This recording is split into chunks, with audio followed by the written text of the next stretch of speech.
ಬೆಂಗಳೂರಿನ ಪಾದರಾಯನಪುರದಲ್ಲಿ ನಿನ್ನೆ ನಡೆದ ಕೋವಿಡ್ ಸ್ಕ್ವಾಡ್ ಮೇಲಿನ ದಾಳಿ ಪ್ರಜಾಪ್ರಭುತ್ವ ಮತ್ತು ರಾಷ್ಟ್ರ ವಿರೋಧಿ ಕೃತ್ಯವಾಗಿದೆ. ಕಾನೂನು ಭಂಜಕರು ಇದರಲ್ಲಿ ಪಾಲ್ಗೊಂಡಿದ್ದಾರೆ ಎಂದು ಬಿಜೆಪಿ ರಾಜ್ಯಾಧ್ಯಕ್ಷ ನಳಿನ್ ಕುಮಾರ್ ಕಟೀಲು ಹೇಳಿದ್ದಾರೆ. ಮಂಗಳೂರಿನಲ್ಲಿ ಸುದ್ದಿಗಾರರೊಂದಿಗೆ ಮಾತನಾಡಿದ ಅವರು, ಈ ಕುರಿತು ನಾನು ಗೃಹ ಸಚಿವರ ಜೊತೆಗೆ ಮಾತನಾಡಿದ್ದೇನೆ. ಸರ್ಕಾರಿ ಅಧಿಕಾರಿಗಳ ವಿರುದ್ಧ ಅಲ್ಲಿ ಜನ ಹೋಗಿದ್ದು ಖಂಡನೀಯ. ಘಟನೆ ಹಿಂದೆ ಯಾರೇ ಇರಲಿ ಅಂಥವರ ವಿರುದ್ಧ ಕಠಿಣ ಕ್ರಮ ಕೈಗೊಳ್ಳಬೇಕು. ಪಾದರಾಯನಪುರದಲ್ಲಿ ಇನ್ಮುಂದೆ ಇಂತಹ ಘಟನೆಗಳು ನಡೆಯಬಾರದು. ಕೃತ್ಯ ಎಸಗಿದವರ ವಿರುದ್ಧ ರಾಷ್ಟ್ರದ್ರೋಹದ ಕೇಸ್ ಹಾಕಿ ಜೈಲಿಗಟ್ಟಿ ಉತ್ತರ ಪ್ರದೇಶ ಮಾದರಿಯಲ್ಲಿ ಆರೋಪಿಗಳ ಆಸ್ತಿಗಳನ್ನು ಮುಟ್ಟುಗೋಲು ಹಾಕಿ ಎಂದು ಹೇಳಿದ್ದೇನೆ ಎಂದರು.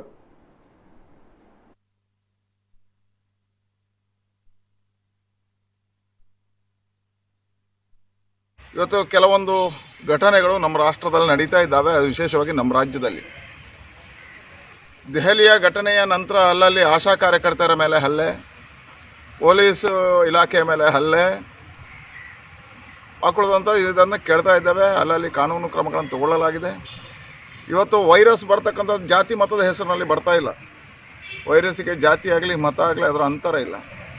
ಯಾರೇ ಇರಲಿ, ಈಗ ನಿನ್ನೆ ನಡೆದಿರ್ತಕ್ಕಂಥ ಬೆಂಗಳೂರಿನಲ್ಲಿ ಅದರಾಪುರದಲ್ಲಿ ನಡೆದಿರ್ತಕ್ಕಂಥ ಘಟನೆ ಏನಿದೆ, ಇದೊಂದು ಕಾನೂನು ಭಂಜಕರ ಘಟನೆ.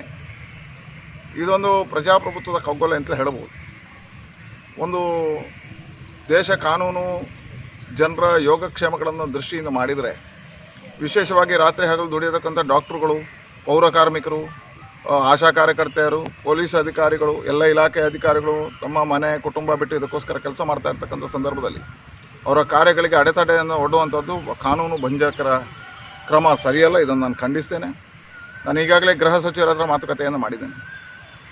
ತತ್ಕ್ಷಣ ಆ ಪ್ರದೇಶಗಳಲ್ಲಿ ಇನ್ನು ಮುಂದಕ್ಕೆ ಈ ರೀತಿಯ ಘಟನೆಗಳು ನಡೆಯದ ರೀತಿಯಲ್ಲಿ ಕಟ್ಟುನಿಟ್ಟಿನ ಕ್ರಮಗಳನ್ನು ಕೈಗೊಳ್ಳಬೇಕು.